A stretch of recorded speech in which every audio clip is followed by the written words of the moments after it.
Hi-yo, it's your pal Uncle Staff, man, coming to you live from the underbelly. Welcome to another episode. I hope you all have been doing well. Well, today is Father's Day.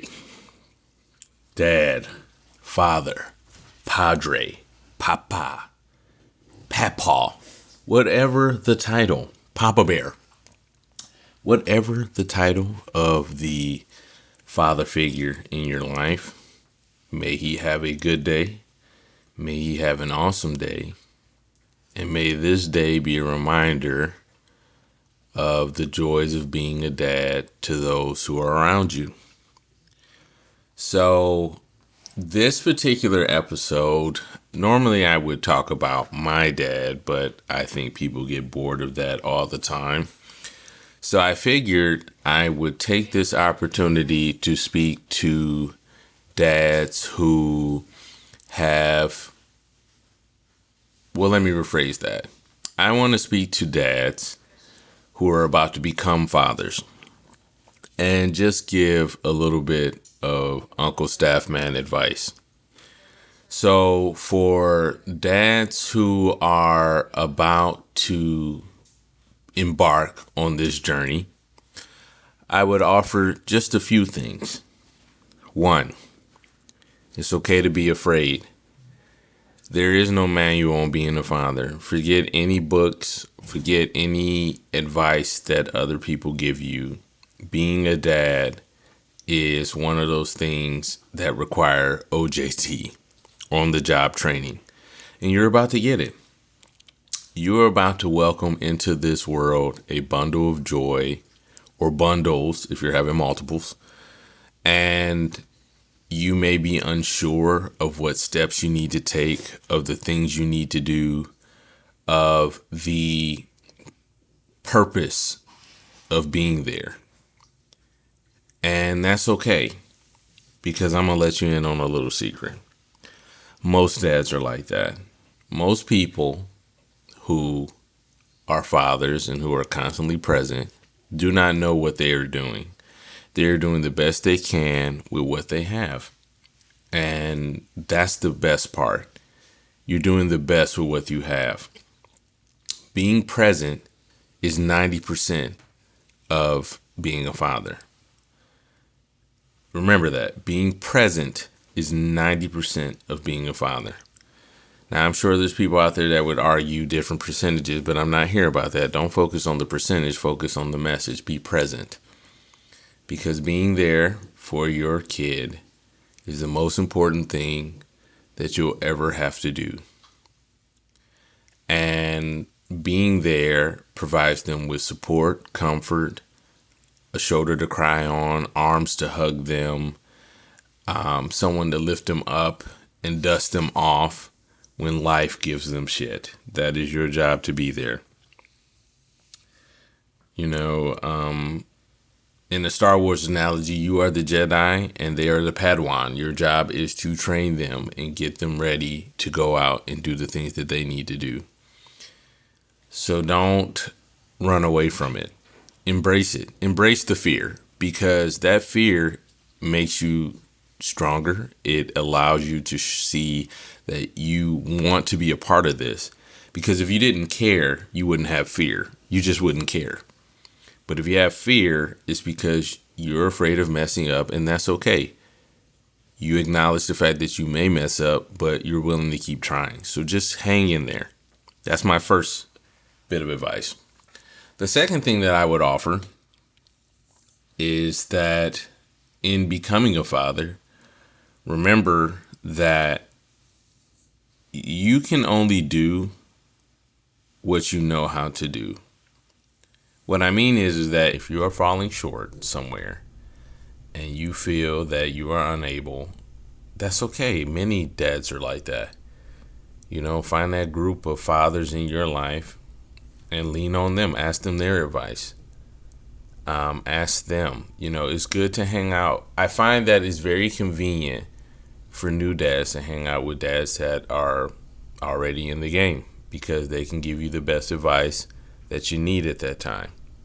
Now, I would also offer to proceed with caution, because some people can become jaded from fatherhood, but for all the rough times, there are going to be equal amount of good times too. Sure, the baby might stay up late all night. Sure, you might not be able to get some sleep. There might be some arguments with your partner or what have you. The fact of the matter is, look beyond that. If you can see the bigger picture, if you can look beyond the scope of what's in front of you right then and there, it'll pay off in the long run. You just have to sit down, plow through it. That's what you have to do. My third bit of advice would be have fun. This kid is going to be great because you are in this kid's life. Have fun. Teach him the cheat codes in video games. Teach him, the arts and the literature that you've read growing up.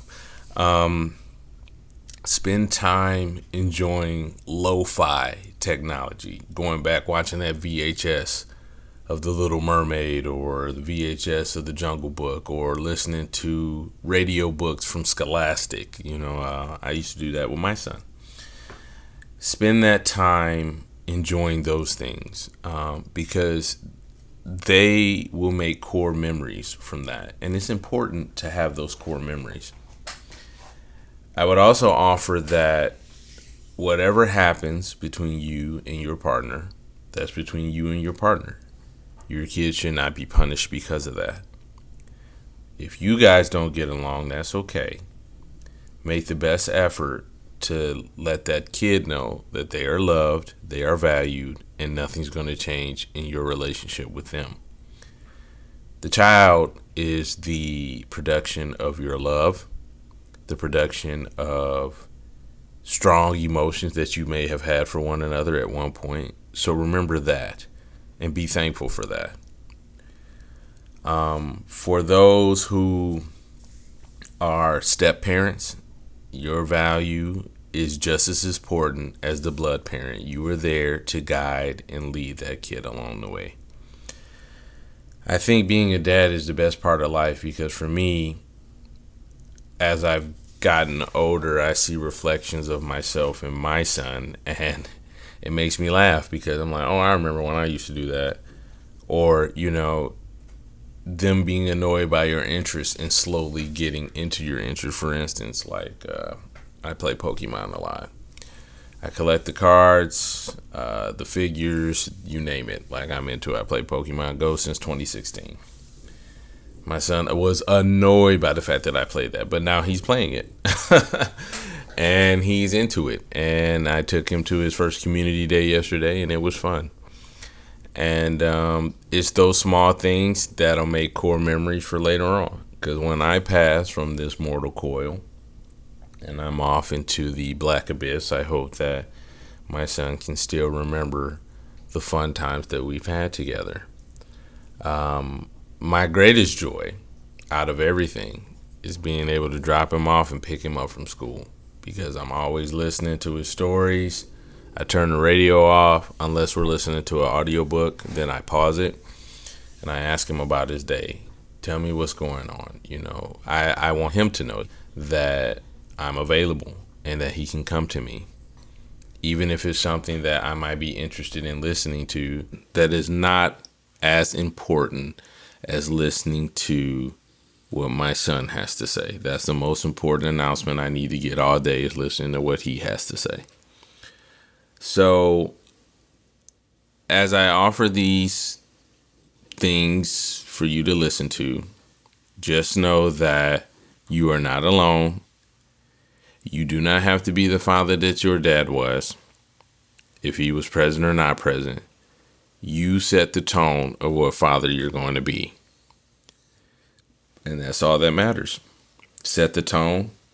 Be present. Be okay with the mistakes. Be willing to learn. Be willing to accept advice. And remember, most importantly, to have fun. Go out there. Do some stickball. Do some kickball. Do some dodgeball. Which, I don't want to get off on that tangent, but it really bugs me that dodgeball has been removed from some recess games because it feels like it's picking on people. Dodgeball is fun. regardless, it's fun. Now, yes, you shouldn't pick on people, but please enjoy the game. It's just a game. And, the only way you're going to get better is to play it. That's what you need to do. Play dodgeball. Sorry, I had to go off on that tangent, but that red rubber ball bouncing across my head has made me the person that I am today. Okay, off soapbox. So I would just say, enjoy fatherhood for what it is, being a father. I had a conversation with a friend of mine about the latest Mario movie, Mario Galaxy. And we talked about Bowser, and what was funny was my friend's argument was he did not like seeing Bowser being soft, where I would argue that I like that, because if you look at the entire series of Bowser and Bowser Jr., Bowser never puts Bowser Jr. in harm's way. No matter how much he's trying to get Princess Peach, no matter what he's trying to do, he always sets aside time for Bowser Jr. to be involved with him. And I said that for me, it spoke a lot of volumes, because we always focus on the villainous aspect of the father, but you don't know what the father is like with the son until you see it, or their kid in general. I mean, look at Thanos. Like, there's comics of Thanos being a good father to Gamora, like being a really good father to Gamora and to Nebula. And even though he was worshiping death, he still made his time to be a good dad. In some comic series, I mean, you have to look it up on your own. Same thing with Darth Vader. Like, I love Darth Vader. I mean, if you didn't know, I think it's German for Dark Father. So there you go. But Darth Vader was a good dad in the redemption arc. And I love the little children's books of Vader and Son, with Luke and Leia. Those are a lot of fun to read, because it's very humorous in the aspect of seeing Darth Vader in the ins and outs of being a dad, like Family Circus.